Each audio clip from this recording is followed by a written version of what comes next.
Video video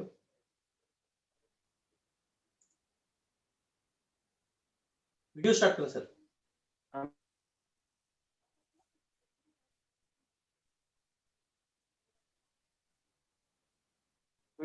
video on केलाय का?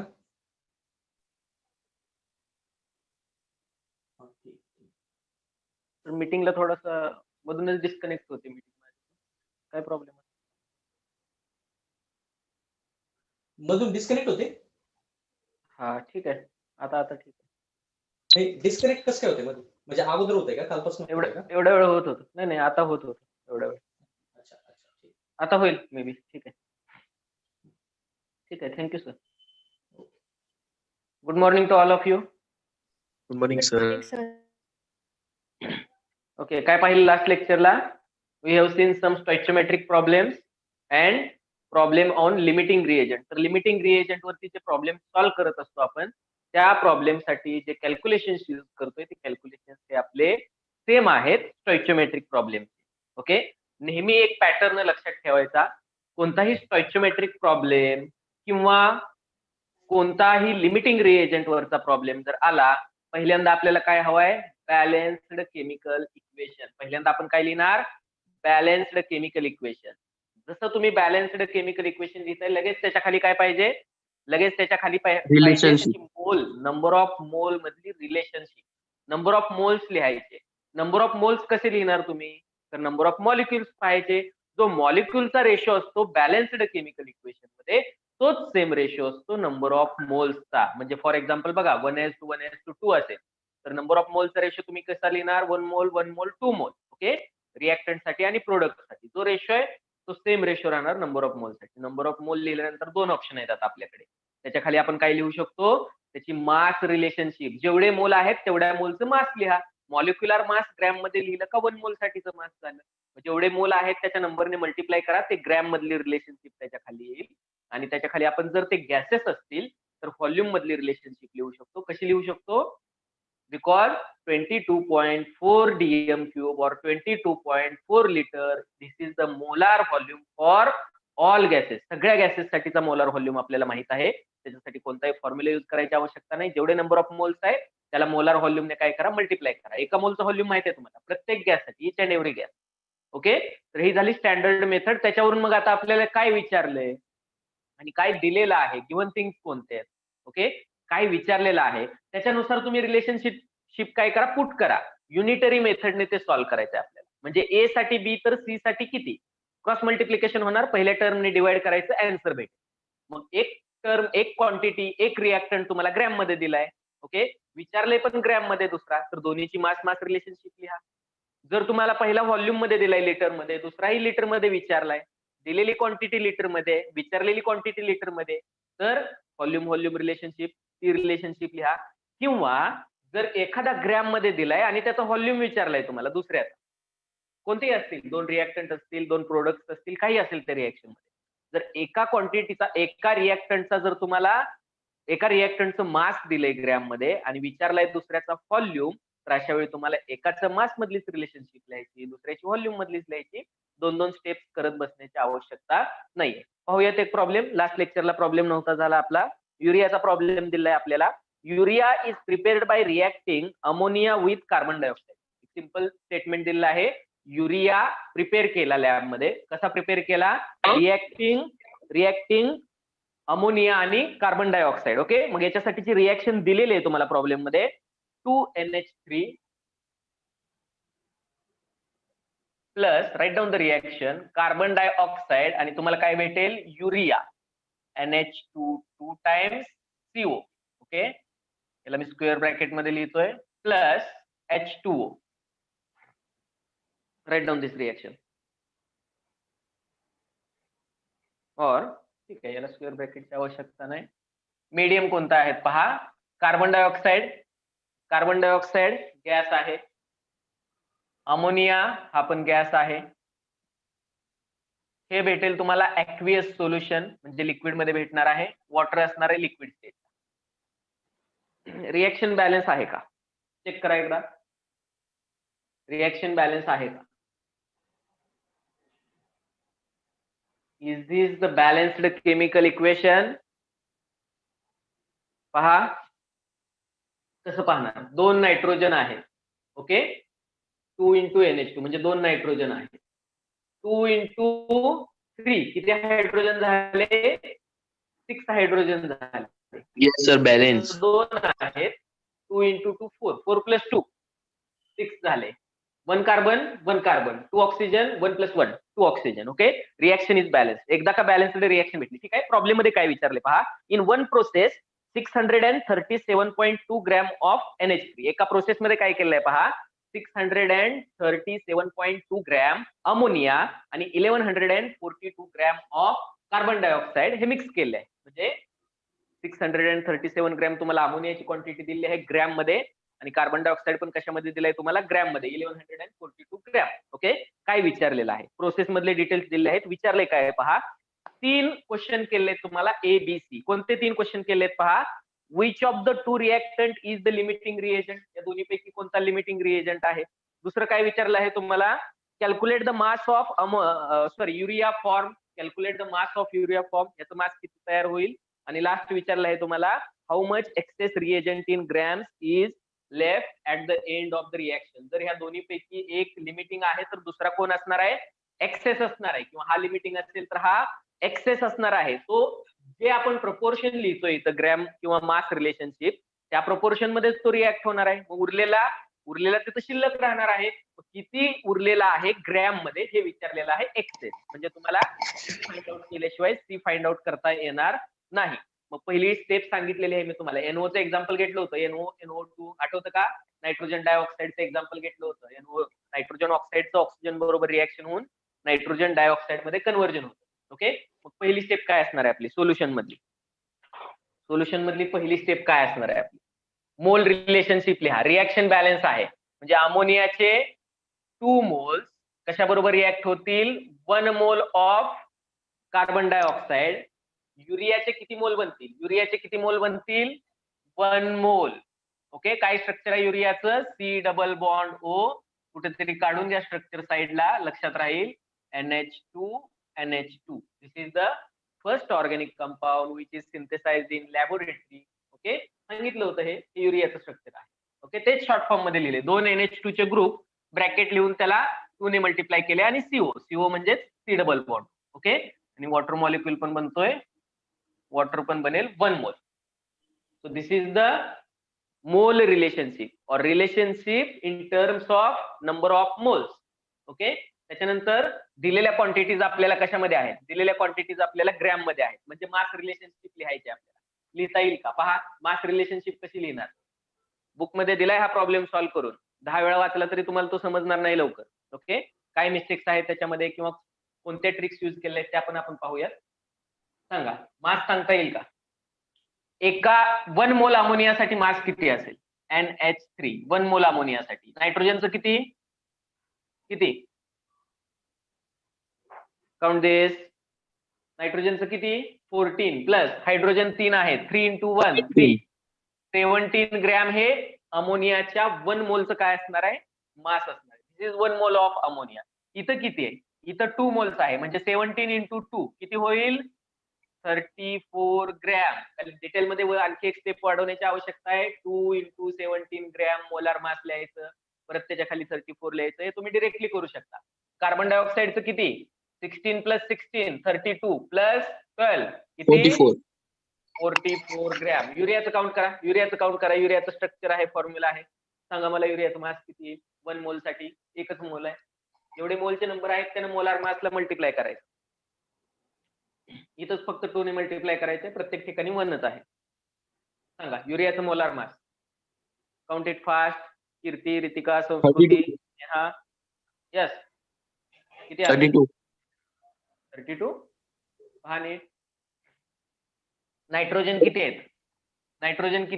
2. Hydrogen किती? 4. कार्बन 1 आणि ऑक्सिजन 1. सगळ्यांची ऍडिशन करावी लागेल तुम्हाला. पहा किती येतंय?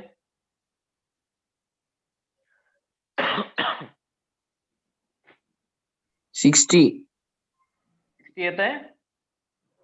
पहा बाकीच्यांचं येतं का एवढं? चेक दिस. 60 ग्रॅम येतं का?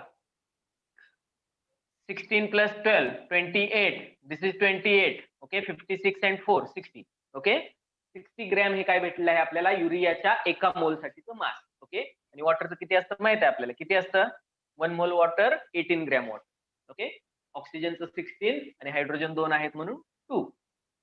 Okay, it means 34 gram of ammonia combines with 44 gram of carbon dioxide and produces 60 gram of urea. Okay, आपल्याला आता काय भेटलंय? मास रिलेशनशिप भेटलेली आहे. ओके, दिले काय पहा प्रॉब्लेम मध्ये, इन वन प्रोसेस और इन गिवन प्रोसेस एका प्रोसेस मध्ये काय केलेलं आहे पहा, एका प्रोसेस मध्ये यांनी काय केलेलं आहे 637.2 gram of ammonia is combined with 1142 gram of carbon dioxide. Okay, एवढं दिलेलं आहे. जे रेड कलर मध्ये दिलेलं आहे ते आपल्याला प्रॉब्लेम मध्ये दिलेलं आहे. रेड कलर मध्ये तुम्हाला लिहिलेलं आहे ते प्रॉब्लेम मध्ये दिलेलं आहे, ब्लॅक कलर मध्ये हे आपण सॉल्व्ह केलेलं आहे. ओके, हे दिलेलं आहे इन गिवन प्रोसेस. विचारलंय काय, which is the limiting reagent. Limiting reagent कसा फाइंड आउट करणार सांगा? लिमिटिंग रिएजंट कसा फाइंड आउट करणार? काल ट्रिक सांगितलेली, एवढं ग्रॅम अमोनिया घ्या आणि प्रोडक्ट किती येतोय, प्रोडक्टशी कम्पेअर करा. प्रोडक्ट किती येतोय पहा, ही स्टँडर्ड रिलेशनशिप झाली. काय, 34 ग्रॅम अमोनिया 60 ग्रॅम युरिया बनवेल, किंवा 44 gram carbon dioxide 60 gram urea बनवेल. This is the standard. Okay, standard relation झालं हे. प्रॉब्लेम मध्ये असं दिलेलं आहे आपल्याला, या दोन क्वांटिटीज दिल्या, याच्यातली एक क्वांटिटी कमी असणार आहे, एक क्वांटिटी गरजेपेक्षा जास्त असणार आहे, एक्सेस अमाऊंट मध्ये असणार आहे. ओके, तो झाला एक्सेस रिएजंट. आणि जो लिमिट करतोय प्रोडक्टला, किंवा ज्याच्याने प्रोडक्टची अमाऊंट कमी प्रमाणात फॉर्म होते, लेस अमाऊंट फॉर्म होते, लेस अमाऊंट ऑफ प्रोडक्ट फॉर्मेशन होते ग्रॅम मध्ये, तर त्याला आपण काय म्हणत असतो? Limiting reagent. म्हणजे दोन्ही सिच्युएशन आपण कम्पेअर करणार. म्हणजे जर 34 ग्रॅम अमोनिया, येतं का लक्षात, 34 ग्रॅम अमोनिया 60 ग्रॅम युरिया बनवतोय, तर 637.2 ग्रॅम अमोनिया किती युरिया बनवेल? हे झालं तुमची युनिटरी मेथडनं पहिलं आन्सर, प्रोडक्ट किती येतोय with respect to ammonia. Okay, त्याच्यानंतर नेक्स्ट स्टेपला तुम्ही हेच करणार. 44 ग्रॅम कार्बन डायऑक्साइड जर 60 ग्रॅम युरिया बनवतोय, तर 1142 ग्रॅम कार्बन डायऑक्साइड किती बनवेल युरिया? Question mark. तर इथं परत क्रॉस मल्टिप्लिकेशन करून तुम्हाला दुसरी स्टेप मिळाली, दुसरं आन्सर मिळालं. मग दोन्हीचे कंपॅरिझन करा. विथ रिस्पेक्ट टू अमोनिया किती प्रोडक्ट भेटतोय, with respect to carbon dioxide किती प्रोडक्ट भेटतोय. ज्याचा प्रोडक्ट कमी भेटेल तो काय असणार आहे? Limiting reagent. ज्याचा प्रोडक्ट जास्त भेटेल तो झाला एक्सेस क्वांटिटी, म्हणजे एक्सेस रिएजंट झाला. It is clear Suresh?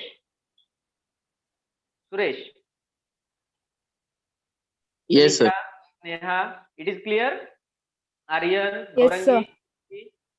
Okay, म्हणजे आपण दोन्ही सिच्युएशन चेक करणार, आपल्याला काय भेटेल? Limiting reagent. बुक मध्ये काय चूक केली सांगतो तुम्हाला. आपण जर ही रिलेशनशिप ऑलरेडी लिहू शकतोय, मासची रिलेशनशिप, तर नंबर ऑफ मोल्स परत फाइंड आउट करण्याची आवश्यकता नाही, ते आपण लिहिलेलं आहे. तर त्यांनी प्रत्येक वेळेला काय केलंय पहा, प्रत्येक वेळी जी क्वांटिटी ग्रॅम मध्ये त्याचं कन्व्हर्जन नंबर ऑफ मोल्स मध्ये केलं, आणि परत नंबर ऑफ मोल्सचं कन्व्हर्जन परत ग्रॅम मध्ये केलंय. ओके, त्यामुळं ती थोडीशी लेंदी प्रोसेस आहे, जे आपण स्टॉइचियोमेट्रिकला कॅल्क्युलेशन युज करतो त्याच्याद्वारे आपण काय करू शकतोय? सॉल्व्ह करू शकतो. पहा आता, देअरफॉर अमोनियासाठी आपण पहिल्यांदा काय करूयात? चेक करूयात. काय रिलेशनशिप माहित आहे? we know from stoichiometric calculations or from balanced chemical equation, 34 gram of ammonia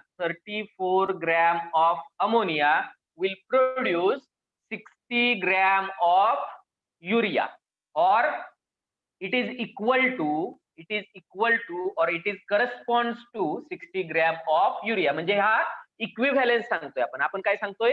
equivalence सांगतोय 34 ग्रॅमचा आणि 60 ग्रॅमचा, अमोनियाचा आणि युरियाचा. Okay, so 34 gram of ammonia will produces 60 gram of urea. Formula लिहित नाही मी, वर्डिंग मध्ये लिहितो युरिया. ओके, देअरफॉर दिलेला किती? 637.2 gram of ammonia corresponds to how much amount of the urea. कसं काढणार? कसं कॅल्क्युलेट करणार? This term into this term divided by 34 म्हणजे 637.2 इंटू 60 डिवायडेड बाय 34. आहे का इथपर्यंत कुणाला काही डाऊट? आहे कुणाला काही doubt? Gram of urea, okay, which is equal to calculate this. इथपर्यंत काय डाऊट आहे कुणाला? हे तर यायलाच पाहिजे. याला आपण युनिटरी मेथड म्हणतो. स्टँडर्ड रिलेशन, दिलेलं रिलेशन. हे आपण 6-7 स्टँडर्ड पासून करत आलेलो आहे मॅथ्स मध्ये. Calculate this.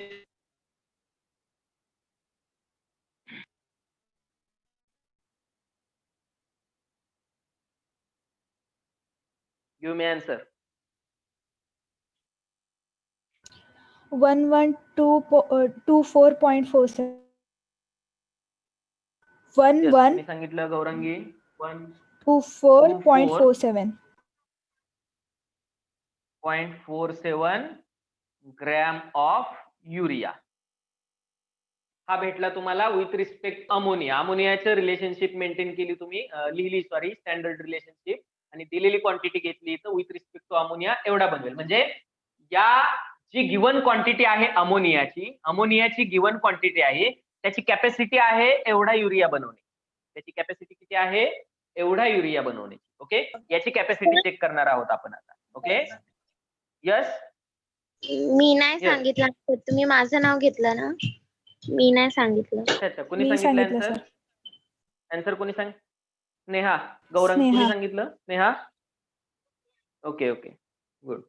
Next, this is for carbon dioxide. We know, लिहू शकताय तुम्ही वर्डिंग मध्ये, we know from balanced chemical equation or from stoichiometry of the reaction. एक स्टँडर्ड मेथड असते. We know from stoichiometry of the reaction असं लिहू शकता तुम्ही. काय रिलेशनशिप आहे? 44 gram of carbon dioxide will produce 60 gram of urea. 44 gram of carbon dioxide will produce 60 gram of urea. Therefore, given quantity किती? 1142. 1142 gram of carbon dioxide will produce how much quantity? परत cross multiplication divide by 44. 1142 into 60 divided by 44 is equal to किती gram भेटेल सांगा?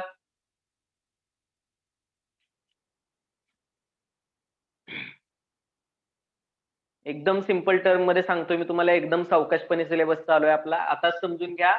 एखादी गोष्ट नाही समजली परत युट्यूब वरती जावा, परत लेक्चर पहा, तेवढा पार्ट परत पहा, परत समजेल तुम्हाला ते.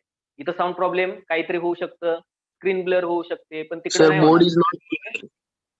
Yes, Board is not clear. Board is not clear. ठीक आहे, सर होईल. बाकीच्यांना दिसतोय 157. किती भेटलं? दिसतोय sir. 1557.27. 1557. 0.27. 15.27 gram of urea. Okay, हे जनरल तुम्ही पॉइंट मधले नाही लिहिलं तरी चालेल. कॅल्क्युलेशन तुम्हाला याच्यावरूनच आता जजमेंट आलं असेल. पहा, जी गिवन क्वांटिटी आहे अमोनियाची जी गिवन क्वांटिटी आहे याची कॅपॅसिटी आहे 1124 ग्रॅम ऑफ युरिया प्रोड्यूस करण्याची.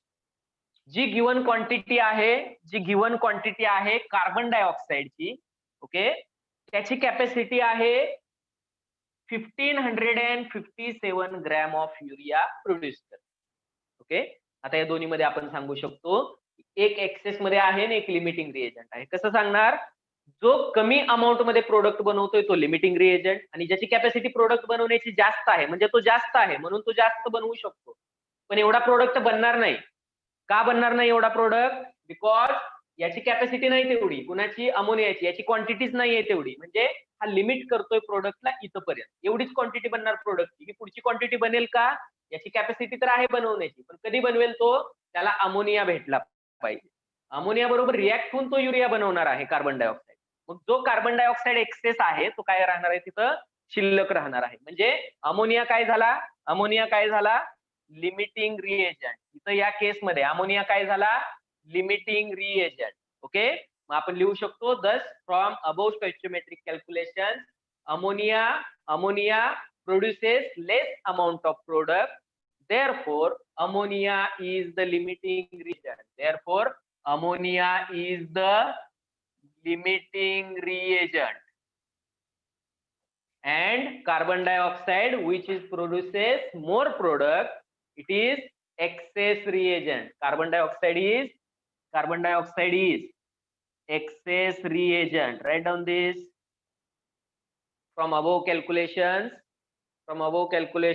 ammonia will produce less amount of product, therefore it is limiting reagent. And carbon dioxide is excess reagent या quantity साठी, for this quantity, दिलेल्या quantity साठी. It is clear for everyone? Yes, sir.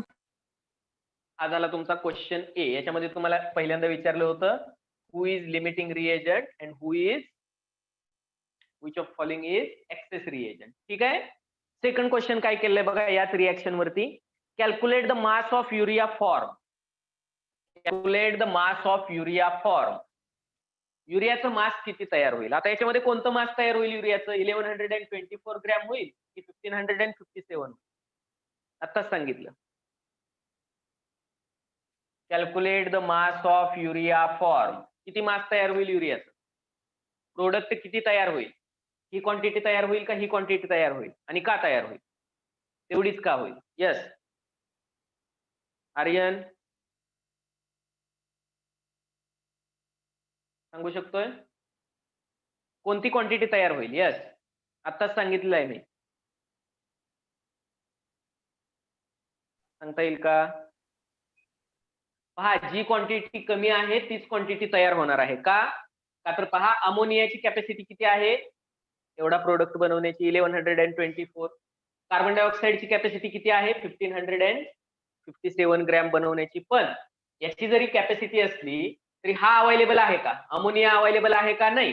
याला बनवण्यासाठी minimum 700-800 gram तरी काय लागेल आपल्याला, अमोनिया लागेल. तो दिलेला नाहीये, हा लिमिट मध्ये आहे. मग हा प्रोडक्ट फॉर्मेशनला लिमिट करतो. ओके, मग ही जी वरची क्वांटिटी आहे याची तर कॅपॅसिटी आहे बनवण्याची, पण ही जी वरची क्वांटिटी आहे ही बनवण्यासाठी त्याला अमोनिया पण हवा आहे. बरोबर आहे का. अमोनियाशी रिएक्शन होऊन तो बनवणार आहे. अमोनिया याच्यापेक्षा जास्त हवा आहे त्यावेळी ही क्वांटिटी बनेल. ओके, पण अमोनिया दिलेला नाहीये तेवढा. म्हणजे जी दोन पैकी कमीत कमी क्वांटिटी असते लिमिटिंग रिएजंट पासून जो बनतोय तीच क्वांटिटी काय असणार आहे, प्रोडक्टची असणार आहे. मग परत एकदा हे कॅल्क्युलेशन तुम्ही करू शकता आणि परत एकदा काय लिहू शकता, it is 1124.47 gram of urea or product will be formed. It is clear? It is clear? Suresh काय सांगितलं, दोन्ही पैकी जी कमी क्वांटिटी आहे किंवा जी लिमिटिंग रिएजंट पासून बनलेली क्वांटिटी आहे with respect to limiting reagent तेवढाच प्रोडक्ट बनणार आहे. हा एक्सेस अमाऊंट मध्ये प्रोडक्ट बनणार नाहीये. येतं का लक्षात. पहा A plus B gives product. Okay, A ची क्वांटिटी रिक्वायर्ड किती आहे आपल्याला, फॉर एक्झाम्पल समजा ए 4 ग्रॅम हवा आहे, बी 6 ग्रॅम हवा आहे आणि प्रोडक्ट किती बनणार आहे, फॉर एक्झाम्पल 9 ग्रॅम बनणार आहे. प्रोडक्ट किती बनणार आहे, 9 ग्रॅम बनणार आहे. हे एक एक्झाम्पल आहे. ओके, जर याच्यामध्ये हे झालं स्टँडर्ड रिलेशन, हे आपलं स्टँडर्ड रिलेशन झालं. पण देताना जर मी अशी क्वांटिटी दिली, फॉर एक्झाम्पल देताना जर मी अशी क्वांटिटी दिली 4 gram of A and 7 gram of B, तर अशा वेळी काय होणार आहे, प्रोडक्ट किती तयार होईल. प्रोडक्ट किती तयार होईल पहा, 4 ग्रॅम ऑफ ए म्हणजे हा काय आहे, कमी दिलेला आहे लिमिट पेक्षा. 6 ग्रॅम ऑफ बी म्हणजे हा 7 दिलेला आहे, हा जास्त दिलेला आहे. हा इथं काय झाला, एक्सेस अमाऊंट मध्ये काय झाला, हा इथं रिएजंट झाला. हा झाला लिमिटिंग रिएजंट. हा काय करेल, 9 ग्रॅम पेक्षा जास्त प्रोडक्ट बनवू देणार. का बनवू देणार नाही, का तर याची जरी कॅपॅसिटी 10 ग्रॅम प्रोडक्ट बनवायची असेल तर त्याला कोण हवा आहे, 4 ग्रॅम पेक्षा जास्त ए हवा आहे. पण ए अवेलेबल आहे का, दिलाय का तुम्हाला, दिलेल्या प्रोसेसमध्ये ए तेवढा दिलेला नाहीये. मग जो कमीत कमी बनवेल तोच काय असणार आहे, प्रोडक्टची अमाऊंट असणार आहे तेवढीच. मग जो लिमिटिंग रिएजंट आहे तेवढाच प्रोडक्ट बनतो. हे लक्षात ठेवा, जो लिमिटिंग रिएजंट आहे तेवढाच प्रोडक्ट बनतो. आपण इथं फक्त कॅपॅसिटी चेक करत होतो, हा किती बनवू शकतोय, हा किती बनवू शकतोय. जो कमी बनवू शकतोय तेवढाच बनणार आहे. जो कमी बनवू शकतोय का तर हा भरपूर अवेलेबल आहे आणखी बनवण्यासाठी, पण हा अवेलेबल नाही, मग हा टोटली कंझ्युम होणार आहे. The reagent which is totally consumed in a chemical reaction and which limits the amount of formed product is known as limiting reagent. आठवते का डेफिनेशन? म्हणजे हा टोटली कंझ्युम होणार आहे, हा संपणार आहे इथं.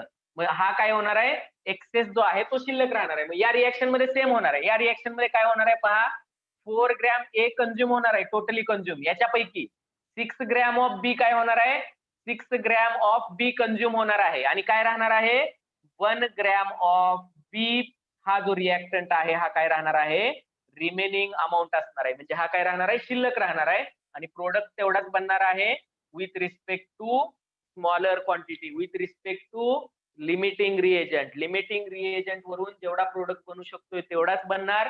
त्याच्यासाठी रिक्वायर्ड असलेली क्वांटिटी बी ची कॅल्क्युलेट करायची. 34 ग्रॅम साठी 44 ग्रॅम आहे, तर 637 साठी किती, ही क्वांटिटी मेजर करायची. म्हणजे 4 ग्रॅम साठी जर 6 ग्रॅम आहे, म्हणजे इथं तेच एक्झाम्पल घेतले. जर 2 ग्रॅम असतं तर 2 ग्रॅम साठी 3 ग्रॅम. ओके, उरलेली क्वांटिटी काय असणार आहे, शिल्लक राहणार आहे. म्हणजे 1 ग्रॅम इथं बी काय राहणार आहे, शिल्लक राहणार आहे. सी मध्ये तुम्हाला तेच विचारलंय. थर्ड क्वेश्चन तुम्हाला तोच विचारलेला आहे, how much excess reagent in grams is left. Excess reagent left, किती एक्सेस रिएजंट शिल्लक राहतोय ग्रॅम मध्ये, हे आपल्याला काय करायचं आहे, कॅल्क्युलेट करायचं आहे. घेतलंय का हे तुम्ही लिहून, हे घेतलेलं आहे का लिहून? एव्हरीवन रिप्लाय मी. 1 मिनिट सर. घ्या लिहून घ्या, लिहून घ्या पटकन.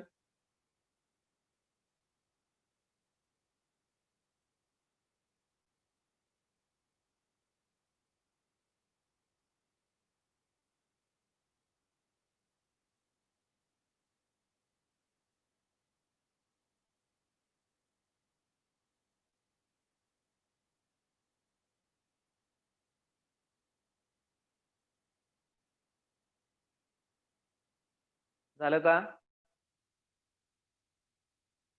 झालं सर. झालं का प्रत्येकाचं? आर्यन झालं का रे? आर्यन झालं का? सुरेश झालं का? वेदांत कुठे गेला आज? वेदांत गायब आहे. ओके, पहा लिमिटिंग रिएजंट, ठीक आहे, किती क्वांटिटी शिल्लक राहील हे आपल्याला काय करायचं आहे, फाइंड आउट करायचं आहे. परत सांगतो, काय ट्रिक सांगितली मी, किती क्वांटिटी शिल्लक राहील. जर 34 साठी 44 ग्रॅम लागणार आहे, हे स्टँडर्ड रिलेशन आहे. जर तुम्ही 44 पेक्षा एक्स्ट्रा घेताय, फॉर एक्झाम्पल 45 घेताय, तर तो 1 ग्रॅम शिल्लकच राहणार आहे. का तर त्या राहिलेल्या 1 ग्रॅमला रिॲक्ट होण्यासाठी हा अवेलेबल आहे का, पहिला रिएक्टंट अवेलेबलच नाहीये तिथं, त्यामुळे तो काय होणार आहे, तो शिल्लक राहणार आहे. मग सेम जर 34 साठी 44 लागतोय, तर गिवन प्रोसेस मध्ये आपल्याला किती दिलाय, 637. आता हे comparison with respect to limiting reagent करायचं. Okay, so from stoichiometric relation और from balanced chemical equation, from balanced chemical equation we can say 34 gram of ammonia corresponds to or equals to or reacts with 44 gram of carbon dioxide. Therefore given quantity, limiting reagent ची quantity with respect to limiting reagent लिहायचं. Okay, का तर जो access आहे तो शिल्लक राहणार आहे. हा किती शिल्लक राहिलाय विचारलाय, म्हणजे हा कुठं पाहिजे, LHS ला आला पाहिजे. Okay, therefore 637.2 gram of ammonia requires how much quantity of carbon dioxide. जर 34 ग्रॅम ला 44 ग्रॅम लागतोय, तर 637 ला किती लागेल हेच काउंट करायचं आहे आपल्याला. मग काय भेटेल आपल्याला, 637.2 into 44 divided by 34. Count this, calculate this.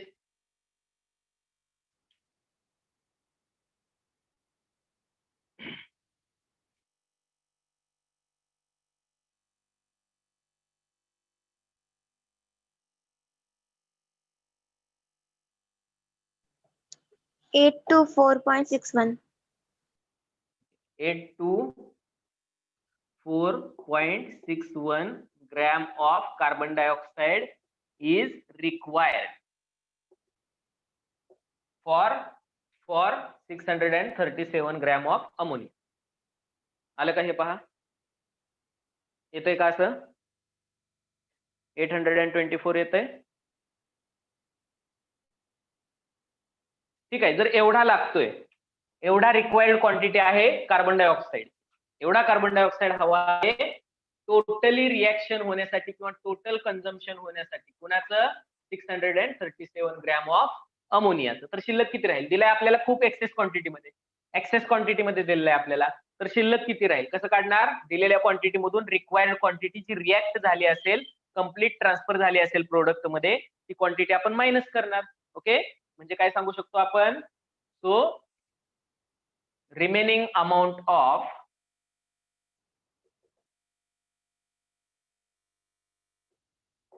carbon dioxide is equal to given amount minus required quantity. given किती आहे? 1142 minus 824.61. हे तुम्हाला भेटणार आहे gram of carbon dioxide which is in excess quantity which is remained after the completion of the reaction. 317.39. 317.39 एवढा reagent काय एवढा carbon dioxide access reagent काय झालेला आहे? शिल्लक राहिलेला आहे. तो रिएक्ट होणार नाही. जर 34 ला 44 ग्रॅम लागतोय, तर 637 ला किती लागणार आहे? 824 ग्रॅम लागणार आहे. म्हणजे उरलेला जास्त दिलाय म्हणून तर तो एक्सेस आहे. तर जास्त आहे तो शिल्लक राहणार आहे. Okay, it is clear? Yes, sir. Okay, सोप्पा आहे. जर समजा एका कारची कॅपॅसिटी आहे, समजा कार आणि पॅसेंजर आपण काय करतोय? कम्पेअर करतोय. एका कारची कॅपॅसिटी आहे 5 पॅसेंजर कॅरी करण्याची. एक कार 5 पॅसेंजर कॅरी करू शकते. तर 2 कार किती करतील? 10 पॅसेंजरला कॅरी करतील, बरोबर का? 3 कार 15 ला करतील. 4 कार्स जर असतील तर 20 पॅसेंजर त्याच्यामधून काय करू शकतात? ट्रॅव्हल करू शकतात. आणि जर दिलेली क्वांटिटी अशी असेल तुम्हाला, जर मी तुम्हाला 3 कार्स दिलेल्या आहेत आणि 17 पॅसेंजर दिलेले आहेत, तर लिमिटिंग कोण झाला याच्यामध्ये? कुणामुळे लिमिट येतंय आणि एक्सेस कोण आहे जो शिल्लक राहणार आहे? तर तुमच्याकडे जर 3 कार आहेत तर कारची संख्या लिमिटेड झाली विथ रिस्पेक्ट टू पॅसेंजर. का? तर पॅसेंजरची संख्या जास्त आहे. 15 पॅसेंजर जाऊ शकतात 3 कार्स मध्ये, 17 म्हणजे जास्त झाले, बरोबर की नाही? मग कार्स काय झाल्या? लिमिट मध्ये झाल्या. ओके, पॅसेंजर काय झाले? पॅसेंजर काय झाले बाळांनो? पॅसेंजर एक्सेस झाले. सोपं एक्झाम्पल आहे का नाही? एका कारची कॅपॅसिटी 5 पॅसेंजर कॅरी करण्याची. ओके, 2 ची 10 असेल, 3 साठी 15 असेल, 4 कार 20 पॅसेंजर काय करू शकतात? कॅरी करू शकतात. तर इथं काय होणार आहे? दिलेल्या क्वांटिटीज अशा आहेत आपल्याला, ह्या गिव्हन थिंग्स आहेत. जर 3 कार दिलेत आणि 17 पॅसेंजर दिलेत, काय करणार आपण? कार लिमिट मध्ये आहेत, पॅसेंजर एक्सेस मध्ये आहेत, हे कुणीही सांगू शकतं बघून. फक्त याच्यासाठी आपण एक स्टँडर्ड रिलेशनशिप वापरणार, जी बॅलन्स्ड केमिकल इक्वेशन वरून असेल, त्याला आपण स्टॉइचियोमेट्रिक रिलेशन म्हणतो. मग होईल काय? ऍक्च्युअल काय होईल? ठीक आहे, हे तर तुम्ही फाइंड आउट केलं. हा लिमिट मध्ये आहे आणि हा एक्सेस मध्ये आहे. कोण लिमिटिंग रिएजंट आहे, कोण एक्सेस आहे, हे फाइंड आउट केलं तुम्ही अकॉर्डिंग टू स्टँडर्ड रिलेशनशिप. ही झाली स्टँडर्ड रिलेशनशिप, ही झाली स्टँडर्ड रिलेशनशिप. या झाल्या गिव्हन थिंग, या झाल्या गिव्हन थिंग. सोपं एक्झाम्पल आहे. ओके, मग 3 कार काय करतील? 3 कार काय करतील? 15 पॅसेंजरला घेऊन जातील, बरोबर का? 3 कार काय करतील? 15 पॅसेंजरला घेऊन जातील. पॅसेंजर किती शिल्लक राहतील? 2 पॅसेंजर शिल्लक राहतील, बरोबर का? तर यांना बसायला जागाच नाहीये कारमध्ये. 3च कार होते आपल्याकडे. 15 पॅसेंजर ट्रॅव्हल झाले. प्रोडक्ट किती बनेल? म्हणजे किती पॅसेंजर त्यांच्या डेस्टिनेशनला पोहोचतील? 15च पोहोचतील. जे लिमिट मध्ये आहे तेवढंच जातील. हे कसे जाणार? हे काय पायी जाणार का मागून? नाही जाणार हे, का तर कारची संख्याच 3 आहे, 15च पोहोचतील पॅसेंजरला. मग अमाऊंट ऑफ प्रोडक्ट फॉर्म आपण कसं काढणार? अमाऊंट ऑफ प्रोडक्ट फॉर्म जो लिमिटिंग रिएजंट आहे तेवढीच काय होणार आहेत? तेवढेच पॅसेंजर डेस्टिनेशनला पोहोचतायत, म्हणजे तेवढे त्याचे मॉलिक्यूल प्रोडक्ट मध्ये कन्वर्ट होणार आहेत. प्रोडक्ट बनणं हे त्याचं डेस्टिनेशन असेल. ओके, मग एक्सेस जो आहे, जो रिएजंट एक्सेस आहे तो शिल्लक राहणार आहे. तो किती शिल्लक राहणार आहे? याची कॅपॅसिटी चेक करायची परत स्टँडर्ड रिलेशन वरून. याच्यासाठी एवढं, जर एका कारसाठी 5 तर 3 साठी किती? 15. एका कारसाठी 5 तर 3 कारसाठी 15, म्हणजे 2 पॅसेंजर काय झाले? शिल्लक राहिले, म्हणजे उरलेला काय झाला शिल्लक. तर जर 34 साठी 44 असेल, 637 साठी 824 आला, म्हणजे उरलेला काय झाला. सिंपल सबट्रॅक्शन करून आपण त्याचा आन्सर काढलेला आहे. It is clear. It is clear. This concept is clear or not. Kirti, Sanskriti, Sneha, Suresh, Yes, sir. Tanisha, Aryan, Gaurangi, everyone got this. Yes, sir. Any doubt? Any difficulty? Any doubt? Any difficulty? No, sir. No sir. Okay, या टाइपचे problem solve करू शकताय तुम्ही. Calculation same आहेत आपले, जे आपण स्टॉइचियोमेट्रिक calculation केले, याचे जे प्रॉब्लेम सॉल्व्ह केले सेम तेच कॅल्क्युलेशन यूज करणार आहे. फक्त मेथड वेगळी आहे क्वेश्चन विचारण्याची. आणि लिमिटिंग रिएजंट ही एक कन्सेप्ट आहे, जे आताच्या एक्झाम्पलने तुम्हाला सांगितलेलं आहे. नेक्स्ट काय आहे पहा. नेक्स्ट काय आहे, आता प्रत्येक जर तुम्ही लॅबमध्ये चेक केलं, लॅबमध्ये ज्या रिॲक्शन होतात, जर दिलेला कंपाऊंड हा सॉलिड असेल किंवा लिक्विड असेल, ओके, तर आपण त्याचं मास घेऊ शकतो ग्रॅम मध्ये. दिलेला कंपाऊंड जर गॅस असेल तर आपण त्याचं काय करू शकतो, व्हॉल्यूम मेजर करू शकतो. पण लॅबमध्ये मेजॉरिटी ऑफ रिॲक्शन 90% और मोर दॅन 90% ऑफ रिॲक्शन ह्या लिक्विड फेज मध्ये होतात, त्या सोल्युशन मध्ये होतात. What is mean bye solution. What is mean bye solution. Solution कशाला म्हणतो आपण, ही एक जनरल कन्सेप्ट झाली असेल तुम्हाला आतापर्यंत. सोल्युशन कशाला म्हणू शकतो आपण. फॉर एक्झाम्पल पहा, शुगर घेतलेली आहे काहीतरी quantity, for example 10 gram sugar, 20 gram sugar 1 litre water मध्ये डिझॉल्व्ह केली आहे. ओके, तर शुगरला आपण काय म्हणत असतो, दिस इज सोल्यूट, आणि वॉटर हा काय झाला, सॉल्वंट. सोल्यूट प्लस सॉल्वंट ज्यावेळी मिक्स होतात त्यावेळी जे बनतं ते काय असणार आहे, सोल्युशन असणार आहे. ते काय असणार आहे, solution. So solution means solute plus solvent. एखादा सॉलिड किंवा लिक्विड कंपाऊंड, एखादा सॉलिड किंवा लिक्विड कंपाऊंड एखाद्या लिक्विड कंपाऊंड मध्ये डिझॉल्व्ह केला, ज्याची कॅपॅसिटी दुसऱ्या मटेरियलला आपल्यामध्ये डिझॉल्व्ह करून घेण्याची, त्याला आपण सॉल्वंट म्हणतो. वॉटर सॉल्वंट आहे, बेन्झिन सॉल्वंट आहे, अल्कोहोल सॉल्वंट आहे, इथर सॉल्वंट आहे, काही ऑर्गॅनिक सॉल्वंट आहेत, काही इनऑर्गॅनिक सॉल्वंट आहे. ओके, वॉटर हा युनिव्हर्सल सॉल्वंट आहे. मग शुगर फॉर एक्झाम्पल पहा, शुगर प्लस वॉटर. ओके, तर वॉटरची कॅपॅसिटी आहे शुगरला स्वतःमध्ये डिझॉल्व्ह करून घेण्याची, स्वतःमध्ये सामावून घेण्याची, म्हणून आपण वॉटरला म्हणत असतो सॉल्वंट. शुगर विरघळते याच्यामध्ये, डिझॉल्व्ह होते, म्हणून हा काय झाला, सोल्यूट. सोल्यूट म्हणजे जो कमी प्रमाणात सबस्टन्स टाकला जातो सॉल्वंट मध्ये, त्याला सोल्यूट म्हणतो. सॉल्वंट हे असं लिक्विड आहे की ज्याची कॅपॅसिटी आहे दुसऱ्या सॉलिड मटेरियलला किंवा लिक्विड मटेरियलला स्वतःमध्ये मिक्सअप करून घे. ओके, मग सोल्यूट प्लस सॉल्वंट मिळून काय बनलं, सोल्युशन बनलं. मग आता जे वॉटरची टेस्ट बदलली आहे, आता वॉटर कसं झालंय, वॉटर आता काय होणार आहे, स्वीट होणार आहे शुगर मुळे. ओके, तर ते काय झालं, सोल्युशन. किंवा सॉल्ट NaCl वॉटर मध्ये डिझॉल्व्ह केला, ते झालं सोल्युशन. मग मॅक्झिमम रिॲक्शन ह्या काय होतात, सोल्युशनच्या फेज मध्ये होतात. मग ज्या रिॲक्शन सोल्युशनच्या फेज मध्ये होतात त्याच्यामध्ये रिॲक्शन कुणाची होते, फॉर एक्झाम्पल जर तुम्ही NaCl घेतलाय 5 ग्रॅम 1 लिटर वॉटर मध्ये डिझॉल्व्ह केला, त्याची रिॲक्शन केली, रिॲक्शन वॉटरची नाही होत, रिॲक्शन ही NaCl ची होते. रिॲक्शन कोणाची होते, NaCl ची होते. मग NaCl ची क्वांटिटी किती, 5 ग्रॅम, पण घेताय किती तुम्ही, 1 लिटर सोल्युशन टोटल. म्हणजे सोल्यूटचं जे काही त्याच्यामध्ये अमाऊंट आहे, amount of substance, amount of solute जे आहे ते कोणत्या युनिट मध्ये आपण एक्सप्रेस करू शकतो किंवा कसं एक्सप्रेस करायचं, याच्यासाठी काही आपल्याकडे ट्रिक्स आहेत, काही युनिट्स आहेत वेगळे, त्याला म्हणत असतो आपण concentration of solution. Concentration of solution. So give the heading, concentration of solution.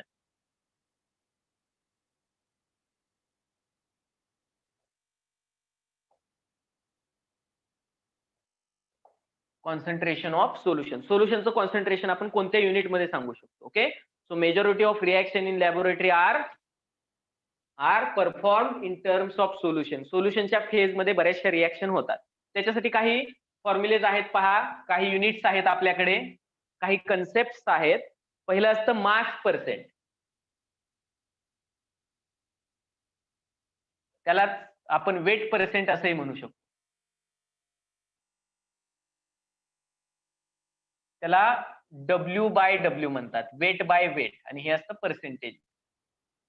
बरेचसे प्रोडक्ट जर तुम्ही कोणतेही कॉस्मेटिक्स घेतायत मेडिकल मधून, एखादी तुम्ही टॅबलेट घेताय, मेडिसिन्स असतील किंवा कॉस्मेटिक्स असतील, कोणतीही तुम्ही क्रीम युज करताय, काही युज करत असाल तुम्ही, सोल्युशन, क्रीम, मॉइश्चरायझर काही युज करताय, त्याच्यामध्ये असणारं जे मटेरियल आहे ते W/W मॅक्झिमम या फॉर्म मध्ये तुम्हाला दिलं असतं. पहा, ब्रॅकेटमध्ये W/W म्हणून लिहिलेलं असतं 20%, आणि ब्रॅकेटमध्ये लिहिलं असतं WW. 20% पण काय, 20% विथ रिस्पेक्ट टू व्हॉल्यूम आहे, विथ रिस्पेक्ट टू मास आहे. तर याच्यावरून तुम्ही सांगू शकता वेट बाय वेट, किंवा हे व्हॉल्यूम बाय व्हॉल्यूम असू शकतं, वेट बाय व्हॉल्यूम पण असू शकतं. तर वेट बाय वेट म्हणजे सोल्यूट पण वेट मध्ये दिलाय आणि सॉल्व्हंट पण वेट मध्ये दिलाय. तर आपण म्हणू शकतो टोटलच्या वेट पैकी याचं वेट दिलेलं आहे. ओके, हे झालं मास पर्सेंट. सेकंड रिलेशनशिप आहे मोल फ्रॅक्शन. मोल फ्रॅक्शन पाहूयात आपण कसे मोल फ्रॅक्शन फाइंड आउट करायचे. मोलॅरिटी कॅपिटल एम ने दाखवली जाते आणि मोलॅलिटी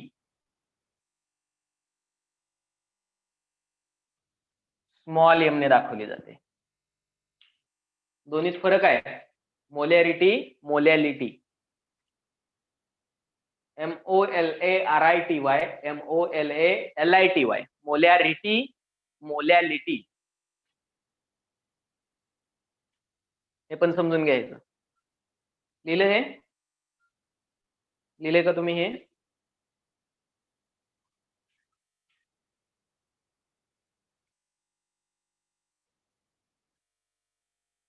यस, रिप्लाय मी. Yes sir. Yes, Kirti. Sir polarity आणि पोलॅरिटी दोन्ही येस येस, पाहायचं आहे आपल्याला, ते पाहणार आहोत आपण वन बाय वन सगळेच. मोलॅरिटी कॅपिटल एम ने दाखवली जाते, मोलॅलिटी स्मॉल एम ने दाखवली जाते. इथं कॅपिटल एम लिहा, इथं स्मॉल एम लिहा जर दिसत नसेल तर बोर्डवर. ठीक आहे. आता आपण पाहणार आहोत मास पर्सेंट और what is mean by weight percent. पहा, एखादं सोल्युशन जे आता आपण एक्झाम्पल दिलं होतं शुगर सोल्युशन. शुगर सोल्युशन म्हणजे 1 ग्रॅम शुगर जर 1 लिटर वॉटर मध्ये डिझॉल्व्ह केलेली असेल, ओके, आणि आपण 1 लिटर शुगर सोल्युशन घेतलं, ते बनलं शुगर सोल्युशन. शुगर सोल्युशन आपण घेतलेलं आहे, ओके, पण त्याच्यामध्ये रिएक्शन आपण करणार आहोत फक्त शुगरची. सॉल्व्हंट वॉटर हे फक्त मीडियम झालं, त्याची रिएक्शन होणार नाही. म्हणजे शुगरची क्वांटिटी किती आहे हे आपण कसं सांगू शकतो? पहा, 5 ग्रॅम शुगर आहे out of 1 kilogram of solution. 1 kilogram solution मध्ये 5 ग्रॅम काय आहे? 5 ग्रॅम शुगर आहे. मग 1 किलोग्रॅम मध्ये म्हणजे 1000 ग्रॅम मध्ये 5 ग्रॅम, हा रेशो कसा झाला? Mass by mass. हा रेशो कसा झाला? Mass by mass. त्यालाच आपण काय म्हणतो? Weight by weight. त्यालाच आपण काय म्हणतो? Weight by weight. Weight as to weight हा रेशो झाला. इंटू 100 केलं का ते झालं पर्सेंटेज. पर्सेंटेज मध्ये सांगू शकतो आपण, बरोबर का? पहा, mass percent, right down, mass percent is equal to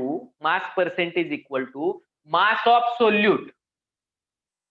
mass of solute म्हणजे शुगरचं मास किती आहे अपॉन मास ऑफ सोल्युशन म्हणजे टोटलचं मास किती आहे. मग त्यात शुगरचं पण आलं, वॉटरचं पण आलं, म्हणजे mass of solution into percentage आहे म्हणून इंटू 100. आता हे भेटणार आहे आपल्याला percentage. Right down this formula. This is the formula for calculation of mass percent. Can you calculate now this? Okay, write first.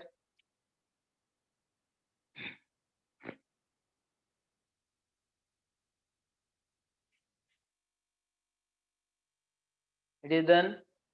घेतलं काय लिहून? हो सर. Be fast. Okay, एक प्रॉब्लेम दिलाय पहा. A solution is prepared by adding 2 gram of substance A to 18 gram of water. एक solution बनवलेलं आहे. एक सोल्युशन बनवलेलं आहे. काय प्रॉब्लेम दिलाय पहा तुम्हाला. एक सोल्युशन दिलेलं आहे. कसं बनलेलं आहे solution? Adding 2 gram of substance A 2 gram add केला. कशामध्ये ऍड केला? In 18 gram of water. 18 gram of water मध्ये काय केलेलं आहे? सबस्टन्स ए ऍड केलेलं आहे. सोल्युशन बनलेलं आहे. सोल्युशन बनवलेलं आहे. मग सोल्युशन कसं बनलं? ऍडिंग 2 ग्रॅम ऑफ सबस्टन्स ए, काही असेल ते, शुगर असेल, सॉल्ट असेल, आपल्याला माहित नाही. सबस्टन्स ए 2 ग्रॅम घेतला, 18 ग्रॅम वॉटर मध्ये काय केला? मिक्स केला, स्टर केला, सोल्युशन बनवलं. विचारलंय काय तुम्हाला? काय विचारलंय? Calculate the mass percent of the solute. म्हणजे जो सोल्यूट आहे, सबस्टन्स ए आहे, याचं मास पर्सेंट कॅल्क्युलेट करायचं आहे. कसं कॅल्क्युलेट करणार आपण?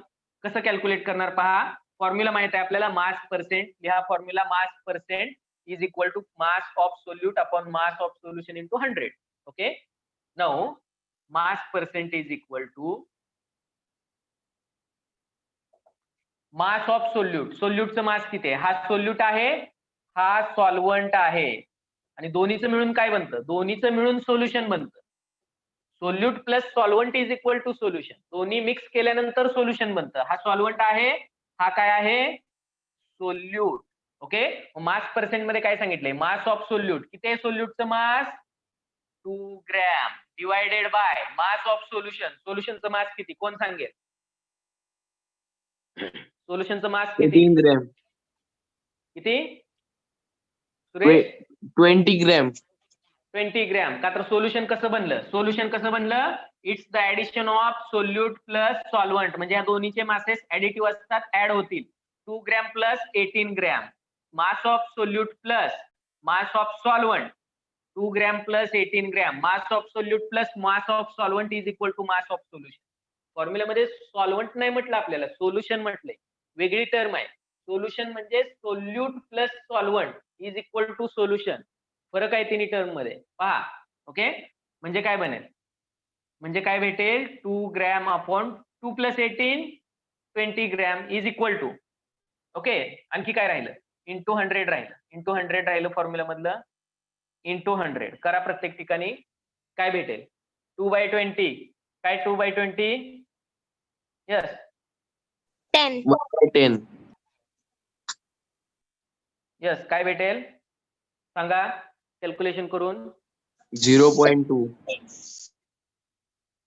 0 0 गेला, 2 2 गेले, 10% काय भेटलं आपल्याला, हे आन्सर पर्सेंट मध्ये भेटत असतं का तर 100 ने मल्टिप्लाय केले. 10% काय भेटलं आपल्याला, 10% is the mass percent. Mass percent of A. कुणाचं मास, ए चं mass. Mass percent of A is equal to 10%. मग हेच सांगत असताना ब्रॅकेट मध्ये W/W पर्सेंट मध्ये सांगितलं जातं. Mass by mass, weight by weight हा सिम्बॉल असतो मास पर्सेंटचा. मास पर्सेंट साठी हा काय असतो, सिम्बॉल असतो. करता येतील असे प्रॉब्लेम सॉल्व्ह, करता येतील का असे प्रॉब्लेम सॉल्व्ह. कन्सेप्ट क्लिअर झाली का बघा. Solute plus solvent, solute plus solvent मिळून सोल्युशन बनतं. न्यूमरेटरला आपण सोल्यूटचं मास घेतोय फक्त, डिनॉमिनेटरला सोल्युशनचं मास घेतोय. म्हणजे सॉल्वंटचं मास आणि सोल्यूटचं मास ऍड केल्यानंतर सोल्युशनचं मास बनतं, ते आपण डिनॉमिनेटरला घेतो. 100 न मल्टिप्लाय करतो म्हणजे पर्सेंट मध्ये भेटतं, पर्सेंट मध्ये भेटतं. ओके, तर या टाइप मध्ये आपण काय करू शकतो, कॅल्क्युलेट करू शकतो. पहिली कन्सेप्ट क्लिअर झाली. मास पर्सेंट किंवा वेट पर्सेंट पण म्हणतात त्याला. सेकंड काय होतं, मोल फ्रॅक्शन.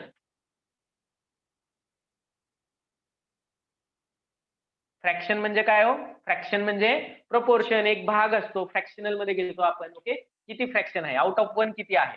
ओके, एक पैकी किती, फॉर एक्झाम्पल अर्धा भाग आहे, एक पेक्षा हाफ आहे. Half is the fraction of 1. मोल फ्रॅक्शन, मोलचे फ्रॅक्शन लिहिणार आहोत. या टर्म मध्ये आपण काय करू शकतो, एक्सप्रेस करू शकतो कॉन्सन्ट्रेशन, सोल्युशनचं कॉन्सन्ट्रेशन एक्सप्रेस करू शकतो. So mole fraction, it is the ratio of number of moles, it is the ratio of number of moles of solute to the total number of moles of solution. जसं आता होतं same तसं. आता मास gram मध्ये घेत होतो आपण, आता मास ग्रॅम मध्ये घेत होतो, आता नंबर ऑफ मोल्स घ्यायचे फक्त तिथं. ठीक आहे, आणि हे तर कुठं पर्सेंट नाहीये, त्यामुळं 100 न मल्टिप्लाय करण्याची आवश्यकता नाहीये. What is mole fraction, right down. It is the ratio of, simple ratio आहे, it is the ratio of number of moles of solute to the total number of moles, of solution.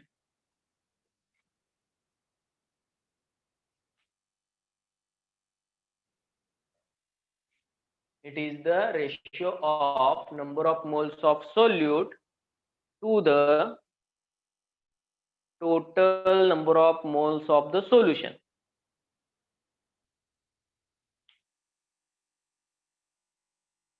Suppose A is dissolved in B. A ला B मध्ये dissolve केलं, solute कोण झाला आणि solvent कोण झाला, solute कोण झाला आणि सॉल्वंट कोण झाला. आणि लक्षात ठेवा, हे तुम्ही ए आणि बी दोन्हीसाठी काउंट करू शकता. म्हणजे मोल्स ऑफ सोल्यूट, किंवा तुम्ही याला काय म्हणू शकता, it is the ratio of number of moles of a particular component, particular component म्हणजे सोल्युशन मध्ये एकच सोल्यूट असेल असं काय नाही. एक सोल्युशन 2, 3, 4 मटेरियल पासून पण बनवू शकतं. म्हणून आपण सोल्यूटच्या ऐवजी काय म्हणू शकतो, it is the ratio of number of moles of particular component to the total number of moles of solution. हे करेक्शन करा. पर्टिक्युलर कॉम्पोनंट तिथे ए पण असू शकतो, बी चे पण काउंट करू शकता. ए आणि बी डिझॉल्व्ह केला, ए बी मध्ये डिझॉल्व्ह केलेला आहे. ओके, नंबर ऑफ मोल्स दिले आहेत. समजा number of moles of A is equal to n ने दाखवतो आपण. नंबर ऑफ मोल्स एन ने दाखवतो, त्याच्या सबस्क्रिप्टला ए लिहिलेला आहे. आणि नंबर ऑफ मोल्स ऑफ बी हे एन बी ने दाखवलेले आहे. आता तुम्हाला काय काउंट करायचे, मोल फ्रॅक्शन. तर it is the ratio of number of moles of A, म्हणजे इथं तुम्ही काय काउंट करू शकता, mole fraction of A. So therefore mole fraction of A, A साठी तुम्ही मोल फ्रॅक्शन काउंट करताय पहिल्यांदा. म्हणजे काय असणार आहे, number of moles of A upon total number of moles of solution. Number of moles of A upon total number of moles of solution.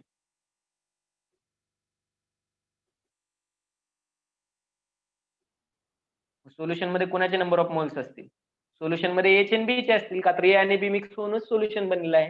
Number of moles of A काय दिलंय, N A divided by number of moles of solution. सोल्युशनचे काय असतील, N A plus N B. हे दोन्ही तुम्हाला घ्यावे लागतील, N A plus N B. So number of moles of A plus number of moles of B म्हणजेच total number of moles of solution. So this is the mole fraction of for A. Yes sir screen खूपच blur दिसतीये. हो sir. Blur दिसते, बाकीच्यांना कशी दिसते रे? हो sir, blur दिसते. क्लिअर आहे सर. ब्लर दिसते. थांबा थोडा वेळ होईल क्लिअर, नेटवर्क इश्यू असेल थोडासा. ठीक आहे, वायफाय कनेक्टेड आहे. 2 मिनिट वेट करा, क्लिअर होऊन जाईल. आणि जर तुम्ही कधी एखादा व्हिडिओ युट्यूब वरती वगैरे परत जाऊन जर पाहत असाल ना, तर 3 डॉट वरती जायचं ऑप्शन वरती आणि तिथं पिक्सल म्हणजे क्वालिटी जे आहे, क्वालिटीचे काय करू शकतो आपण, सिलेक्ट करू शकतो. 720 किंवा 480 जी मॅक्झिमम क्वालिटी आहे, तुम्ही काय करू शकता, तेवढे पिक्सल सिलेक्ट करू शकता. त्याच्यामध्ये बोर्ड क्लिअर दिसतो. जर तुम्ही क्वालिटी तुमची ऑटो मोड वरती ठेवली तर नेटवर्क कमी आलं तर ते आपोआप कमी क्वालिटी दाखवतो, 144 दाखवतो. त्याच्यामध्ये तुम्हाला बोर्ड क्लिअर दिसणारच नाही जर तुम्ही युट्यूब वरती पाहताय. आता झाला का रे क्लिअर? आता हो झाला का सर. क्लिअर? पहा, मला लॅपटॉप वरती दिसतोय क्लिअर झालेला. हो सर. झाला. ओके, थोडासा नेटवर्क इश्यू येतो अधून मधून, सांगत चला प्रत्येक वेळी, म्हणजे आपल्याला थोडासा पॉज घेता येईल, थांबता येईल. नंबर ऑफ ए चे मोल भेटले, तुम्ही बी चे सांगू शकता mole fraction. Mole fraction of B सांगा मला, what is NP. Mole fraction? Mole fraction of B. B साठी सांगा mole fraction. Number of moles of B, number of moles of B upon total number of moles of solution. म्हणजेच काय, solution बनले A आणि B पासून, म्हणजे number of moles of A plus number of moles of B, it is the total number of moles of solution. Okay, हे 2 फॉर्म्युले लिहून घ्या. नंबर ऑफ मोल्स ऑफ बी हे लिहून घ्या, हे वर्डिंग मध्ये पण लिहून घ्या. आणि एक्झाम्पल काय दिले लक्षात घ्या, A dissolved in B, number of moles of A N A, number of moles of B N B हे दिले. मग इथं प्रॉब्लेम मध्ये जर तुम्हाला दिलं number of moles of A are 5, number of B are 6, तर तुम्ही काय लिहिणार, मोल फ्रॅक्शन ऑफ ए. कॅल्क्युलेट करणार का? जर प्रॉब्लेम मध्ये दिले ए चे number of moles 5 mole of A is dissolved in 6 mole of बी. 5 मोल ए काय केला, 6 मोल बी मध्ये डिझॉल्व्ह केलेला आहे. सांगा mole fraction for a. 5/11. 5/11. Good. आणि बी साठी? बी साठी 6/11. 6/11. बरोबर का? का तर 5 प्लस 6 हे दोन्ही कुठे येतील, सोल्युशन मध्ये, म्हणजे 11 डिनॉमिनेटरला झालं. ओके, ए साठी 5/11, बी साठी 6/11. Okay, then next molality. Problem solve करू शकता ना तुम्ही असे, आता जसा केला तसा. 5 प्लस 6 सिंपल आहे, एमसीक्यू ला sir. वगैरे विचारलं जाऊ शकते. ठीक आहे, जे सोपं आहे, वन शॉट आन्सर ज्याचं भेटतं आपल्याला, ते एमसीक्यू ला मोठ्या प्रमाणावर विचारले जातात, का तर ते इझी असतात. आणि मोठे प्रॉब्लेम जे 4-5 मार्क्स साठी आपण सोडवत असतो, ते त्या टाइपचे प्रॉब्लेम जनरली विचारले जात नाही. ते तुम्हाला नीटला, जेईला विचारले जातात. त्याचे पॅटर्न वेगळे असतात सॉल्व्ह करण्याचे. पाहूयात आपण 1 बाय 1. प्रॉब्लेमची पण प्रॅक्टिस भरपूर घ्यायची आहे आपल्याला. थर्ड काय होतं, थर्ड मोलॅरिटी या युनिट मध्ये कॉन्सन्ट्रेशन एक्सप्रेस करतो. मोलॅरिटी कॅपिटल एम ने दाखवतो. मोलॅरिटी कशाने दाखवतो? कॅपिटल एम ने. So molarity, this is for the number of moles. It is defined as the number of moles of solute which is present in 1 liter of solution. Which is present in 1 liter of solution. Okay. So write the definition. It is defined as the number of moles of solute present in 1 liter of the solution. It is defined as the number of moles of solute present in 1 liter of the solution.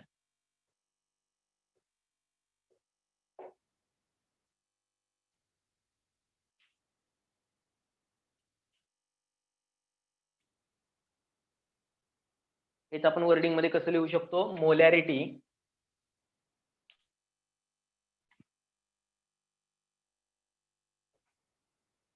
capital M is equal to, it is denoted by capital M, it is represented by capital M is equal to number of moles of solute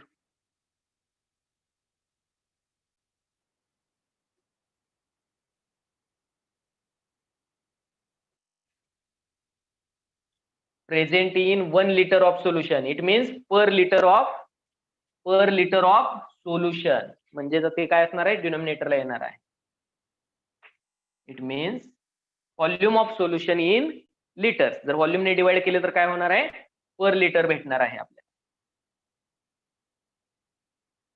volume of solution in litres. Litre मध्ये volume किती आहे solution?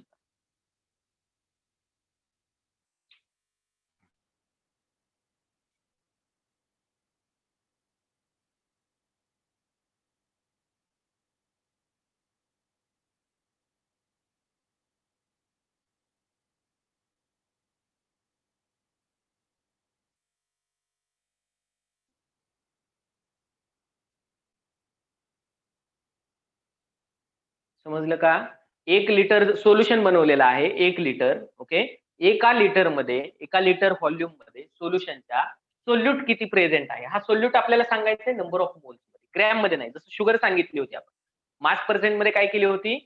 Sugar सांगितली होती की 10 gram sugar 1 litre water मध्ये dissolve केले. तसं same 1 litre water मध्ये किती सॉल्व्हंट डिझॉल्व्ह केलाय हे ग्रॅम मध्ये न सांगता तुमचं त्याचे नंबर ऑफ मोल सांगितले तर त्याला म्हणतात मोलॅरिटी. फॉर एक्झाम्पल बघा, फॉर एक्झाम्पल HCl जर 1 मोल डिझॉल्व्ह केलेला आहे कशामध्ये? 1 लिटर वॉटर मध्ये. म्हणजे 1 लिटर सोल्युशन घेतलेलं आहे HCl चं वॉटर मध्ये, त्याच्यामध्ये 1 मोल HCl आहे तर त्याला म्हटलं जातं 1 मोलार HCl. समजा जर 5 मोल्स ऑफ HCl 1 लिटर मध्ये डिझॉल्व्ह केले तर आपण त्याला काय म्हणणार? 5 molar HCl solution. 5 molar HCl solution. जर समजा 6 मोल HCl चे 6 मोल्स 2 लिटर ऑफ सोल्युशन मध्ये काय केलेलं आहे? 2 लिटर्स ऑफ वॉटर मध्ये डिझॉल्व्ह केले तर नंबर ऑफ मोल किती सांगा? 6 मोल. तर आपण काय करणार? Number of moles of solute आणि व्हॉल्यूम डिनॉमिनेटरला घेणार. म्हणजे 6 moles of HCl divided by 2 litre of solution, it becomes 3 molar solution of कुणाचं? HCl. 3 मोलार सोल्युशन असेल. मोलार असं रिडिंग केलं जातं. याचं रिडिंग काय केलं जातं? मोलार. कॅपिटल एम हे युनिट दिलं जातं मोलॅरिटी. किंवा समजा जर तुम्हाला असं दिलं, फॉर एक्झाम्पल बघा 36.5 gram of HCl, 36.5 gram of HCl is dissolved in 1 litre of water. 1 litre water मध्ये 36.5 ग्रॅम HCl डिझॉल्व्ह केलं. म्हणजे मोलॅरिटी सांगा. तर मोलॅरिटी कशी सांगू शकतो? 36.5 ग्रॅम म्हणजे किती मोल? HCl चे किती मोल? मोलार मास फाइंड आउट करा. मोलार मास किती आहे क्लोरीनचं? 35.5 प्लस 1. 35.5 प्लस 1. हायड्रोजन साठीचं 1 किती झालं? 36.5. 36.5 ग्रॅम HCl म्हणजेच किती? 1 मोल ऑफ HCl. मग 1 मोल HCl 1 लिटर म्हणजे काय झाली? 1 मोलार HCl चं सोल्युशन झालं. किंवा जर तुम्हाला असं दिलं 36 6.5 gram of HCl is dissolved in 100 ml of water. 100 ml मध्ये डिझॉल्व्ह केलं तर अशा वेळी काय बनणार आहे बघा मोलॅरिटी. 100 ml म्हणजेच किती, 100 ml म्हणजेच किती, 36.5 ग्रॅम म्हणजेच किती मोल, 1 मोल. आणि 100 ml म्हणजे लिटर मध्ये पाहिजे आपल्याला म्हणून 0.1 लिटर झालं. ओके, 0.1 वरती गेल्यानंतर म्हणजे 10⁻⁻1 आहे, वरती गेल्यानंतर +1 होईल, 10 मोलार सोल्युशन भेटेल. 10 मोलार सोल्युशन भेटेल. येतंय का लक्षात? लक्षात येतंय?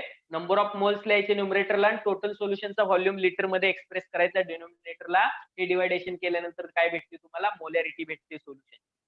येतंय का लक्षात? काय एक्झाम्पल दिले पहा, प्रॉब्लेम काय दिलाय, calculate the molarity of NaOH in the solution prepared by dissolving 4 gram in enough water to form 250 ml of the solution. NaOH साठी एक्झाम्पल दिलेला आहे. सोडियम हायड्रॉक्साइड, NaOH साठीचं एक्झाम्पल दिलेलं आहे पहा. सोडियम हायड्रॉक्साइड 4 ग्रॅम घेतलेला आहे आणि याच्यापासून सोल्युशन बनवलं आहे 250 ml. म्हणजे काय केलं जातं पहा, तुम्हाला डायग्राम दाखवली होती मी. व्हॉल्युमेट्रिक फ्लास्क असतो 250 ml चा. जर 250 ml चा व्हॉल्युमेट्रिक फ्लास्क असेल, त्याची नेक छोटी असते आणि नेक वरती काय असतं म्हणून सांगितलं, एक मार्किंग असतं. या मार्किंग पर्यंत जर तुम्ही फिलअप केलं तर 250 ml. याच्यामध्ये काय केलं जातं बघा, 4 ग्रॅम NaOH याच्यामध्ये घेतलेला आहे. 4 ग्रॅम सॉलिड NaOH. थोडंसं वॉटर टाकलं जातं, शेक केलं जातं, व्यवस्थित सोल्युशन बनतं. ते काय होतं, स्टर होतं. परत एक्स्ट्रा वॉटर टाकून याला डायल्यूट केलं जातं. कुठपर्यंत डायल्यूट केलं जातं, या मार्क पर्यंत. म्हणजे डायल्युशन टोटल सोल्युशन किती झालं, NaOH प्लस वॉटर दोन्ही मिळून 250 ml झाले. म्हणजे हा सोल्युशनचा व्हॉल्यूम दिला आहे तुम्हाला 250 ml. 250 ml सोल्युशन झालेलं आहे.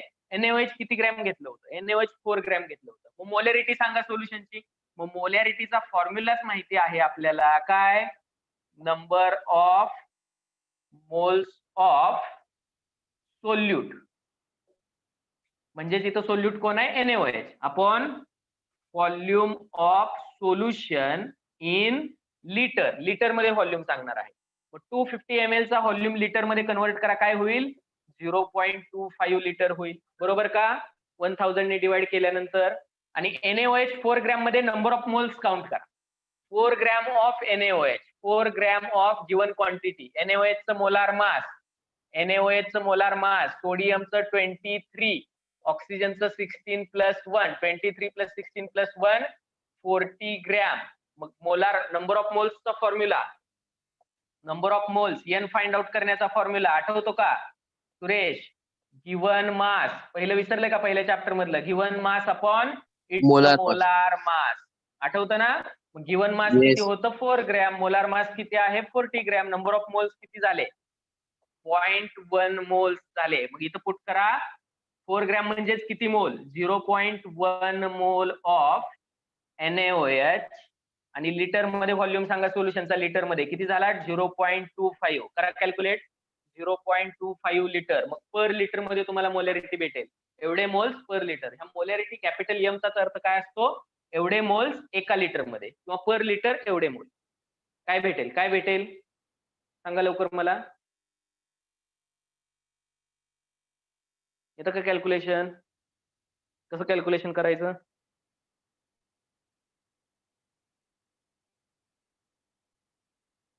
जमेल?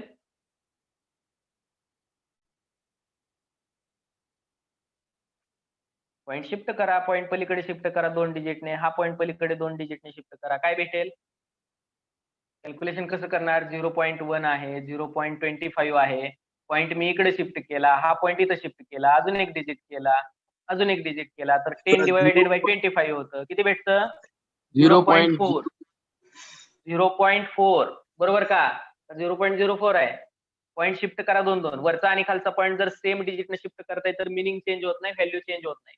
ओके, 10 डिवायडेड बाय 25, 0 पॉइंट घेतल्यानंतर झालं 104. ओके, तर 4 एवढे मोल्स, एवढे युनिट काय आहे, मोल्स पर लिटर. लिटर डिनॉमिनेटरला आहे म्हणजे per litre. 0.4 moles per litre, यालाच काय म्हणतात, 0.4 कॅपिटल एम ने दाखवतात, 0.4 मोलार म्हणतात. याला काय म्हणतात, 0.4 मोलार. ओके, हे भेटलं तुम्हाला molarity of NaOH. It is clear? Yes, sir. Okay, आता पहा इथं आपण व्हॉल्यूम घेतोय सोल्युशनचा. So volume is the temperature dependent quantity. Volume काय आहे? टेम्परेचर डिपेंडंट क्वांटिटी आहे. व्हॉल्यूम, टेम्परेचर वाढला व्हॉल्यूम वाढतो, टेम्परेचर कमी झालं व्हॉल्यूम कमी होतो लिक्विडचा. म्हणून जर व्हॉल्यूम टेम्परेचर डिपेंडंट आहे तर मोलॅरिटी पण काय असली पाहिजे? It's depend on the temperature. Temperature वाढलं की मोलॅरिटी काय व्हायला पाहिजे? टेम्परेचर वाढलं का व्हॉल्यूम वाढतोय, व्हॉल्यूम वाढतोय म्हणजे डिनॉमिनेटर वाढतोय, डिनॉमिनेटर वाढतोय म्हणजे टोटल आन्सर कमी होतोय, म्हणजे मोलॅरिटी काय होते? कमी होते. खाली नोट लिहून घ्या, याच्यावरती पण एमसीक्यू ला क्वेश्चन केला जातो. खाली नोट लिहून घ्या, काय सांगता येईल नोट मध्ये? Yes, molarity of solution depends upon temperature. Molarity of solution, molarity of solution depends upon temperature. Molarity of solution depends upon temperature. Why it is dependent? Because volume of solution is temperature dependent. Because volume of solution, जो denominator ला घेतोय आपण, is temperature dependent. Volume of solution is temperature dependent. म्हणजे molarity check करताना temperature पण पाहायला लागेल. घेतलं हे? झालं हे? हो सर. काय करायचं? फक्त मोलॅरिटी राहते. घ्यायचं का 5 मिनिटामध्ये? थांबायचं? सांगा तुमचा मूड कसा आहे पहा. थर्ड लेक्चर आहे तुमच्यासाठी, कंटिन्यू आहे. आता मोलॅरिटी मध्ये काय केलं जातं पहा, 2 मिनिटात संपेल. Give the heading molarity.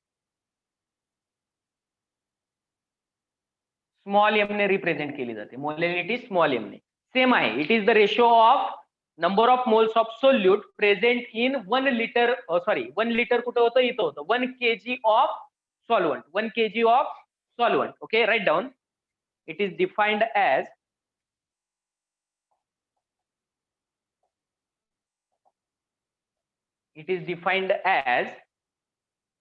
number of moles of solute, number of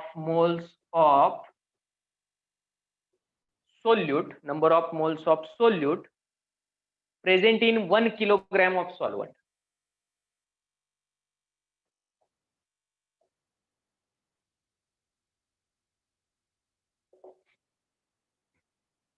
आता 2 डिफरन्सचे पॉइंट लक्षात ठेवायचे, मोलॅरिटी आणि मोलॅलिटी.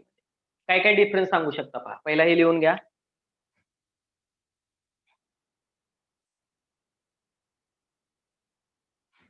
लिहिलं का हे? काय काय फरक सांगता येईल? डेफिनेशन तुमच्या समोर आहे दोन्हीच्या. मोलॅरिटीची डेफिनेशन समोर आहे, मोलॅलिटीची डेफिनेशन समोर आहे. काय डिफरन्स सांगता येईल? काय डिफरन्स असेल दोन्हीमध्ये? पहा, मोलॅरिटी आणि मोलॅलिटी मधले डिफरन्सचे पॉइंट कोणते आहेत पहा. मोलॅरिटी कॅपिटल एम ने दाखवतो, मोलॅलिटी स्मॉल एम ने दाखवतो. हे झालं त्याचं रिप्रेझेंटेशन. ठीक आहे. इथं पण नंबर ऑफ मोल्स घेतले जातात, इथं पण नंबर ऑफ मोल्स घेतले जातात. कुणाचे घेतले जातात? सोल्यूटचे घेतले जातात. ही सिमिलॅरिटी आहे. डिफरन्स काय आहे पहा. पर लिटर ऑफ म्हणजे व्हॉल्यूम घेतला जातो. डिनॉमिनेटरला व्हॉल्यूम घेतला जातो लिटर मध्ये. इथं काय केलं जातो? व्हॉल्यूम घेतला जातो लिटर मध्ये. इथं काय केलं जातं? मोलॅलिटी मध्ये मास घेतलं जातं. 1 kg ऑफ सॉल्वंट म्हणजे मास घेतलेला आहे ते कशात पाहिजे? किलोग्रॅम मध्येच पाहिजे. इथं व्हॉल्यूम पाहिजे लिटर मध्येच पाहिजे. आणखी एक डिफरन्स आहे जो तुमच्या लक्षात आलाय का पहा. शेवटची टर्म जरा ऑब्झर्व करा. शेवटची टर्म जरा ऑब्झर्व करा. आणि याच्यातली पण शेवटची टर्म ऑब्झर्व करा. शेवटचा शब्द काय ऑब्झर्व करा. काय शब्द आहे शेवटी? यस, मोलॅरिटी मध्ये काय होता? सोल्युशन होता का सॉल्वंट होता? सोल्युशन. आणि इथं काय होता? सॉल्वंट. म्हणजे व्हॉल्यूम. इथं जो व्हॉल्यूम घेताय तुम्ही, इथं जो व्हॉल्यूम घेताय हा कुणाचा पाहिजे? टोटल सोल्युशनचा. टोटल सोल्युशनचा म्हणजे त्याच्यामध्ये सोल्यूट पण आला, सॉल्वंट पण आला. पण इथं जे आपण मास घेतोय हे मास कुणाचं पाहिजे? फक्त सॉल्वंटचं. हे मास कुणाचं पाहिजे? सॉल्वंटचं. हे लिहून घ्या. पॉइंट ऑफ डिफरन्स लिहून घ्या. प्रत्येक ठिकाणी काय फरक आहे लिहून घ्या, तरच लक्षात येईल. साइड बाय साइड इकडे मोलॅरिटी लिहा, इकडे मोलॅलिटी लिहा, दोन्हीच्या खाली लिहा काय काय डिफरन्सचे पॉइंट आहेत. इथं आपण व्हॉल्यूम लिटर मध्ये घेतोय सोल्युशनचा, इथं मास घेतोय किलोग्रॅम मध्ये सॉल्वंट. हे विसरून जातात. सोल्युशन सॉल्वंट हे लवकर लक्षात येत नाही आपल्या फरक. मग मोलॅलिटीचे आपण काय लिहू शकतो? Formula molality means small m is equal to problem मध्ये दिले 0.1 molar solution 0.1 molar solution of HCl or 0.1 molar solution of HCl. Molarity दिली का मोलॅलिटी दिली पाहायचं स्मॉल एम आहे का दोन्हीचं मिनिंग वेगळं होतं. ओके त्यामुळे प्रॉब्लेम नीट पाहायचा. काय सांगता येईल number of moles of solute न्यूमरेटरला number of moles of solute present in 1 kilogram म्हणजे पर किलोग्रॅम म्हणजे mass of solvent in kilogram. Mass of solvent in kilogram. इथं सॉल्वंट आहे मोलॅरिटी मध्ये सोल्युशन आहे. It is clear. आता mass Yes, जे sir. आहे ते टेम्परेचर डिपेंडंट आहे का टेम्परेचर वाढल्यावर मास चेंज होतंय का नाही होत. ओके मास हे टेम्परेचर डिपेंडंट नाहीये म्हणून मोलॅलिटी ही क्वांटिटी टेम्परेचर डिपेंडंट नाहीये. तुम्हाला प्रश्न पडला असेल जर हे आपण लिटर मध्ये एक्सप्रेस करतोय व्यवस्थित तर किलोग्रॅम मध्ये लिक्विड काउंट करण्याची काय आवश्यकता होती. सॉल्वंट म्हणजे लिक्विड क्वांटिटी आहे. लिक्विड एखादं जे आहे ते किलोग्रॅम मध्ये काउंट करण्याची आवश्यकता किंवा त्याचं मास घेण्याची आवश्यकता का होती किंवा मोलॅलिटी ही कन्सेप्ट डेव्हलप होण्याचे चान्सेस का होते तर याच्यामुळे का तर ही टेम्परेचर डिपेंडंट क्वांटिटी नाहीये. मग याच्या खाली पण नोट लिहून घ्या. काय लिहिता येईल note. Molality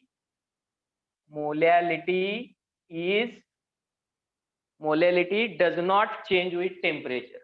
Molality does not change with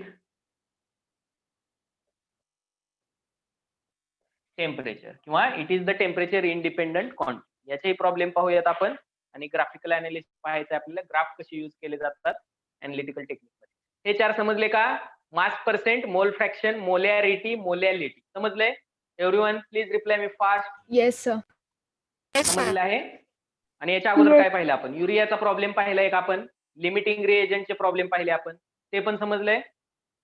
त्याची sir. प्रॅक्टिस करायला लागणार आहे तुम्हाला तरच ते लक्षात राहील नाहीतर आता समजलेलं 2-3 दिवसानंतर ते लक्षात राहिलेलं नसतं परत जमलिंग होतं सगळं आपलं. म्हणून त्याची प्रॅक्टिस करा. आपणही घेणार आहोत. हे संपलं नेक्स्ट लेक्चरला आपलं हे संपेल आपण प्रॉब्लेमची प्रॅक्टिस स्टार्ट करणार आहोत. Okay can we stop this session. Yes, sir. Yes, sir. Okay. So bye for now. Have a nice day, everyone. Bye, sir. Thank you, sir. Thank you to all.